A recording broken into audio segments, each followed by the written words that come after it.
Fonologi adalah ilmu yang mempelajari bunyi dalam bahasa. Fokusnya bagaimana bunyi diatur dan bagaimana bunyi tersebut berfungsi dalam suatu sistem bahasa. Memahami fonologi itu penting banget loh, supaya kita bisa mengerti bagaimana kita menghasilkan, mendengar, dan menafsirkan bahasa lisan. Bunyi adalah dasar dari komunikasi lisan. Tanpa bunyi, kita nggak punya cara utama untuk menyampaikan maksud lewat kata dan kalimat. Fonologi menggali aturan yang mengatur kombinasi dan pengucapan bunyi. Fonologi juga menelusuri bagaimana aturan ini berbeda di setiap bahasa. Mempelajari fonologi penting karena beberapa alasan. Ini membantu kita memahami bagaimana kita belajar dan memperoleh bahasa. Ini juga memberi wawasan tentang perubahan dan variasi bahasa. Fonologi juga berperan penting dalam teknologi pengenalan dan sintesis ucapan. Bunyi ucapan itu bukan suara acak ya. Bunyi ucapan dihasilkan melalui proses fisiologis yang rumit yang melibatkan berbagai organ dalam saluran vokal kita. Memahami proses ini adalah kunci untuk memahami sifat bunyi ucapan. Elemen pertama dalam produksi ucapan adalah pernapasan. Kita butuh aliran udara dari paru-paru untuk menciptakan bunyi. Aliran udara ini kemudian dimanipulasi oleh pita suara di laring. Pita suara bergetar untuk menghasilkan bunyi bersuara atau tetap terbuka untuk bunyi tak bersuara. Tahap terakhir melibatkan saluran vokal, ini termasuk mulut, rongga hidung, lidah, dan bibir. Bentuk yang kita buat dengan saluran vokal menentukan bunyi spesifik yang kita hasilkan. Dengan mengubah posisi lidah atau bentuk bibir, kita bisa membuat berbagai macam bunyi yang berbeda. Fonologi mencakup dua sub-bidang utama, fonetik dan fonemik. Meskipun terkait, kedua bidang ini fokus pada aspek bunyi yang berbeda dalam bahasa. Fonetik berkaitan dengan sifat fisik bunyi ucapan, sedangkan fonemik menyelidiki bagaimana bunyi berfungsi dalam suatu bahasa untuk menyampaikan makna. Ahli fonetik mempelajari produksi, transmisi, dan persepsi bunyi ucapan. Mereka menganalisis sifat akustik bunyi seperti frekuensi, durasi, dan intensitasnya. Ahli fonetik menggunakan alat dan teknik khusus untuk merekam dan menganalisis bunyi ucapan. Mereka membuat deskripsi rinci tentang bagaimana bunyi diartikulasikan. Di sisi lain, ahli fonemik tertarik pada peran bunyi dalam membedakan makna. Mereka mempelajari sistem bunyi bahasa, mengidentifikasi bunyi yang bermakna atau fonem yang menciptakan perbedaan makna. Misalnya dalam bahasa Inggris, bunyi pen, b adalah fonem karena mereka dapat mengubah arti kata seperti pat versus pat. Untuk memahami fonemik, penting untuk memahami konsep fonem, fon, dan alofon. Istilah-istilah ini sangat penting untuk menggambarkan sistem bunyi bahasa.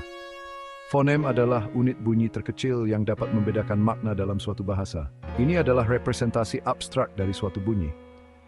Misalnya, fonem mewakili bunyi T dalam bahasa Inggris, meskipun pengucapan T yang sebenarnya dapat bervariasi tergantung konteksnya. Sebaliknya, fon adalah realisasi fisik spesifik dari fonem. Ini adalah bunyi sebenarnya yang kita hasilkan saat berbicara. Fonem T dapat direalisasikan sebagai berbagai fon, seperti T yang teraspirasi dalam top atau T yang tidak teraspirasi dalam stop. Alofon adalah variasi fonem yang tidak mengubah arti kata. Mereka secara fonetis berbeda, tetapi secara fonemis setara. Misalnya, pengucapan fonem T yang berbeda dalam top-stop adalah alofon. Bagian 5, bunyi vokal dan konsonan. Bunyi ucapan secara umum dapat diklasifikasikan menjadi dua kategori, vokal dan konsonan. Vokal dihasilkan dengan saluran vokal terbuka, memungkinkan udara mengalir bebas. Sebaliknya, konsonan melibatkan beberapa obstruksi atau penyempitan aliran udara di saluran vokal.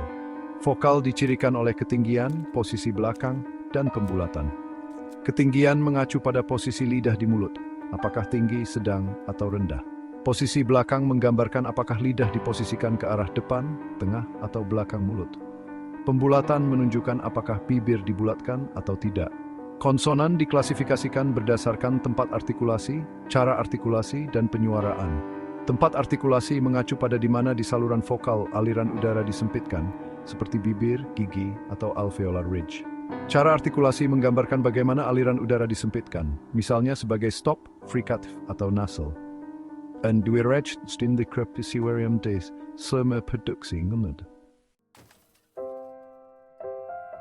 Bagian 6, bunyi segmental dan suprasegmental. Selain bunyi vokal dan konsonan individual, bahasa juga menggunakan fitur suprasegmental yang juga dikenal sebagai fitur prosodik. Fitur-fitur ini melibatkan variasi nada, kenyaringan, dan durasi. Fitur ini diterapkan pada suku kata, atau frasa, menambahkan lapisan makna lain pada bahasa lisan. Bunyi segmental adalah vokal dan konsonan individual yang membentuk kata-kata. Mereka adalah blok bangunan ucapan mewakili segmen fonetis bahasa yang berbeda. Segmen ini digabungkan dalam urutan tertentu untuk membentuk suku kata dan kata. Di sisi lain, bunyi suprasegmental tidak terbatas pada segmen individu. Mereka beroperasi pada tingkat yang lebih tinggi, memengaruhi pengucapan dan makna unit ujaran yang lebih besar. Intonasi, misalnya, dapat menunjukkan pertanyaan atau pernyataan. Penekanan dapat menyoroti kata tertentu dalam sebuah kalimat. Bagian 7, pasangan minimal, asimilasi dan disimilasi. Ahli fonologi menggunakan berbagai alat dan konsep untuk menganalisis dan mendeskripsikan pola bunyi dalam bahasa.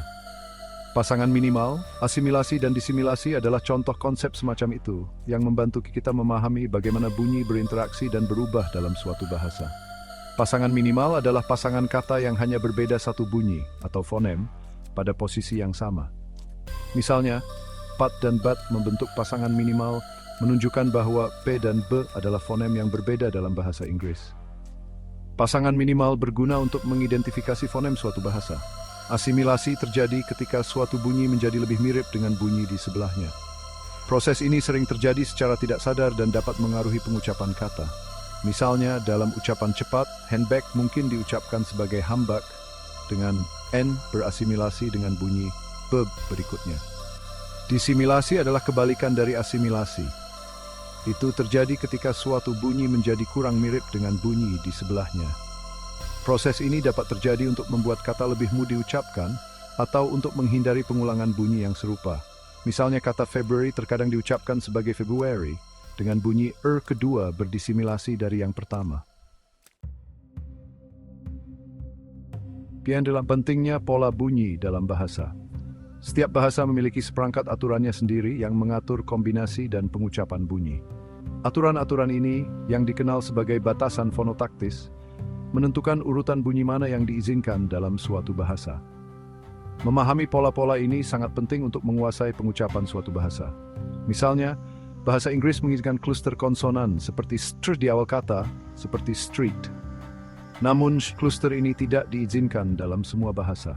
Demikian pula, beberapa bahasa mengizinkan urutan vokal yang lebih panjang daripada yang lain. Studi tentang pola bunyi dalam bahasa membantu kita memahami keragaman bahasa manusia. Ini juga menjelaskan perkembangan historis bahasa dan hubungan di antara mereka. Dengan menganalisis perubahan bunyi dari waktu ke waktu, ahli bahasa dapat melacak evolusi bahasa dan merekonstruksi bentuk-bentuk leluhur. Bagian 9, kesimpulan peran fonologi dalam pemahaman bahasa. Fonologi memainkan peran mendasar dalam kemampuan kita untuk memahami dan menghasilkan bahasa. Dengan mempelajari sistem bunyi bahasa, kita mendapatkan wawasan tentang proses kognitif yang terlibat dalam persepsi dan produksi ucapan. Fonologi membantu kita menguraikan kode bahasa lisan. Dari produksi bunyi ucapan di saluran vokal hingga pola bunyi rumit yang menjadi ciri bahasa yang berbeda, fonologi mengungkapkan kompleks ide-ide komunikasi. Ini menggarisbawahi pentingnya bunyi sebagai pembawa makna. Memahami fonologi meningkatkan apresiasi kita terhadap keragaman dan keunikan bahasa manusia.